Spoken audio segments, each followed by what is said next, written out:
مغالطوں کی انتہا تو یہ ہے کہ جو بات بالکل واضح رہتی ہے، اپنی بات منوانے کے لیے اور اپنی ناک اونچی رکھنے کے لیے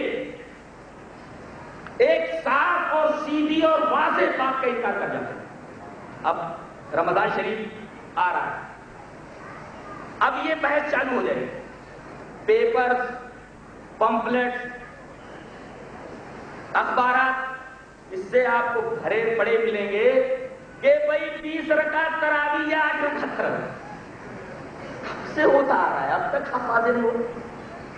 اور اس میں یہ کہا جاتا ہے کہ حضرت عمر رضی اللہ تعالی عنہ نے 20 رکعت تراویح کا حکم دیا، یہ بات کہی جاتی ہے نا، جبکہ معاملہ اس کے الٹا ہے، حضرت عمر رضی اللہ تعالی عنہ نے صرف 11 کا حکم دیا۔ اب بتائیے، ایک صاف بات کو اس طرح پیش کیا جاتا ہے کہ حقیقت چھپ جاتی ہے اور فسانے لوگ ذہن نشین کر بیٹھے۔ صاف روایت میں ہوتا ہے، امام مالک میں موجود ہے، روایت اس طرح ہے، وعن سعید بن یزید انه قال امر عمر بن الخطاب رضی اللہ تعالی عنہ ابی بن کعب وتمیم الداری ان يقوم للناس ب11 ركعة قال وكان القارئ يقرأ بالمئين حتى كنا نعتمد على العشي من طول القيام وما كنا ننصرف الا بوضوء الفجر، رواه مالک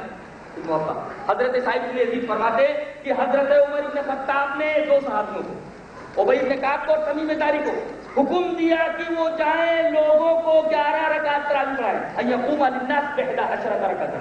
پوری روایت نے پڑھ دی کہ 11 رکعت تراویح جا کر کے پڑھائیں، اور راوی آگے پڑھتا ہے کہ ہم لوگ جب تراویح پڑھنے کے لیے جاتے ہیں تو تراویح کیسی ہوتی ہے؟ اٹھا پٹک نہیں ہوتی تھی، تراویح کیسی ہوتی تھی؟ تراویح کی کیفیت بتا رہے ہیں راوی کہتا ہے وَكَانَ الْقَارِئُ يَقْرَأُ بِالْمِئِينِ، ایسی سورتیں پڑھتا تھا وہ 100 آیتیں پڑھتا چلا جاتا تھا، یہاں تک کہ ہم لوگ اپنی لاٹھیوں کا سہارا لیتے تھے قیام کے لمبا ہونے کی وجہ سے، یا تو کھڑے ہوئے گڑبڑ گڑبڑ یا ملون گڑبڑ گڑبڑ تا ملون اللہ ہو سمجھ اللہ ہو اللہ ہو، تو وہاں عالم یہ تھا کہ ہم لوگ اپنی لاٹھیوں کے اوپر سہارا لیتے تھے، حتی کننا نعتمد علی العصی من طول القیام، قیام اتنا لمبا ہوتا تھا کہ ہم اپنے لاٹھیوں کے اوپر سہارا لیتے تھے، وما کننا ننصرف الا بوضوء الفجر، اور جب صبح ہونے کو ہوتی تھی تب ہم واپس لوٹتے تھے۔ ایک نکتہ یہاں سے لیتے جائیے، کہتے ہیں کہ تراویح الگ ہے اور تہجد الگ ہے، یہ لوگ تراویح کی بات کر رہے ہیں اور کہہ رہے ہیں کہ تراویح اتنی لمبی ہوتی تھی کہ ہم جب لوٹتے تو بالکل صبح صادق ہونے کے قریب ہوتا تھا، تھوڑا سا موقع ملتا تھا ہم کو سحری کھانے کا۔ بتاؤ یہ لوگ جب وضوء فجر نکلنے کے طلوع ہونے سے تھوڑا پہلے یہ لوگ جب تراویح پڑھ کر کے واپس ہوتے تھے تو بتاؤ موقع کہاں ملا تہجد پڑھنے کا؟ ذرا بتائیں، اس حدیث کے آئینے میں بھی تراویح الگ ہے اور تہجد الگ ہے۔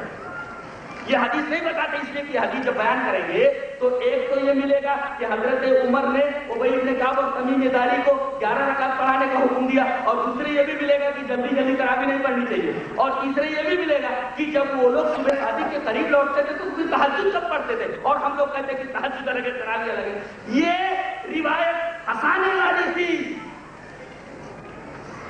ان کے ہاتھوں پیروں میں بیڑیاں ڈالنے والی روایت تھی، لہذا اس روایت سے